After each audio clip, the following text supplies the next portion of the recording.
Hey everyone, it's Rihanna and welcome back to another film review. Today I'm going to be talking about The Conjuring 2, which is the highly anticipated horror sequel of The Conjuring, which came out in 2013. Now, the original Conjuring film is one of the only horror films I like. If you've been following my channel for a while and if you know me as a person, you know I do not like horror films. I hate being scared, full stop. But it seems that 2016 may have broken that curse. So The Conjuring 2 continues to explore the cases of Ed and Lorraine Warren, who were American paranormal investigators, and this film is actually based off true events, and this film is based in Enfield, London, where an 11-year-old girl named Janet is possessed by a spirit in their house. But that's not all there is to The Conjuring 2.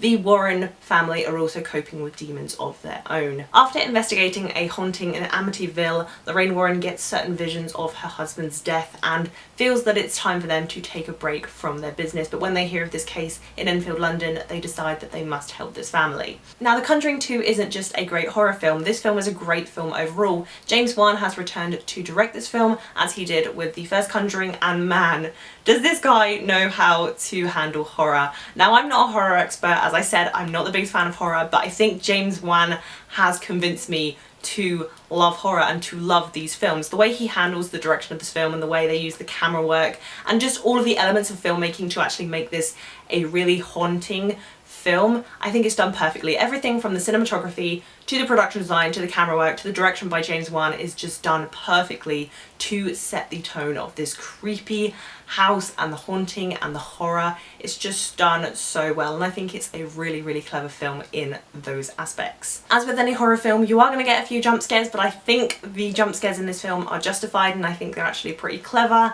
and were well put into this film. To make a horror film convincing, you're going to need great actors that can pull off being shit scared all the time, and you have those actors in Vera Farmiga and Patrick Wilson. As a married couple, they had so much chemistry together playing the Warren family, but as actors and as characters in this, they are so convincing as their characters. I really think those two were the standouts, as well as Madison, Wolfe, who plays the little girl Janet, who has to be possessed most of the time and has to act shit scared most of the time. She did a great job. All of the actors in this film did a great job, even the little kids. Even the little kids. This is a godsend. This film is set in 1977 and all of the production design looks great and all of the elements of the house look really great. How battered and worn out it is and how kind of lived in this house is. It looks incredibly creepy and you can tell that there have been other events going on in this house. There's also a really cool little detail that I really want to mention in this film that I just found to be perfect in this film. They actually have a Zoe trope, which is one of the early filmmaking things that you could see animations go round and round, and it played this song about a crooked man, and I really think it worked perfectly in the film. That was one of my favourite parts of this film, was the Zoe trope going round and round and round, just because those things fascinate me and I found it really creepy. For a film that is around 2 hours and 15 minutes long, the screen demands your attention when you're watching The Conjuring 2. Between the Warrens and their struggles and their incredibly creepy storyline, which will never let me see nuns in the same way again, and the Enfield haunting, which is crazy because my grandparents actually used to live near that road in real life when it was going on, the screen always demands your attention. You will never be bored with The Conjuring 2, whether it's a scare scene or whether it's just a heavy dialogue scene or an explanation scene.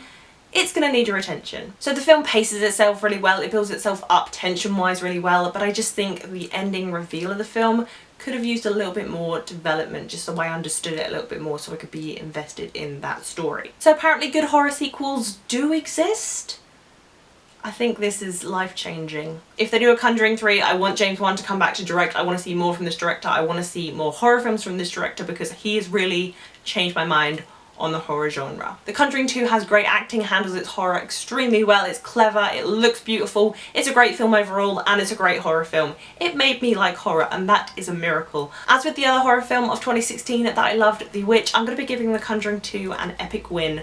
This is crazy. 2016 is a mad year. So if you guys have seen The Conjuring 2, let me know what you thought of it down below in the comments, and what is your favourite horror sequel? Let me know. If you like this video, please be sure to give it a thumbs up, and if you haven't already, please subscribe to my channel. I'll be doing lots more TV reviews and movie reviews for you guys very, very soon. All my social media links, including my Twitter, Facebook, Instagram and Letterboxd, will be down below in the description. Come follow me. And as always, thank you guys so much for watching this video. I will see you very soon. Bye!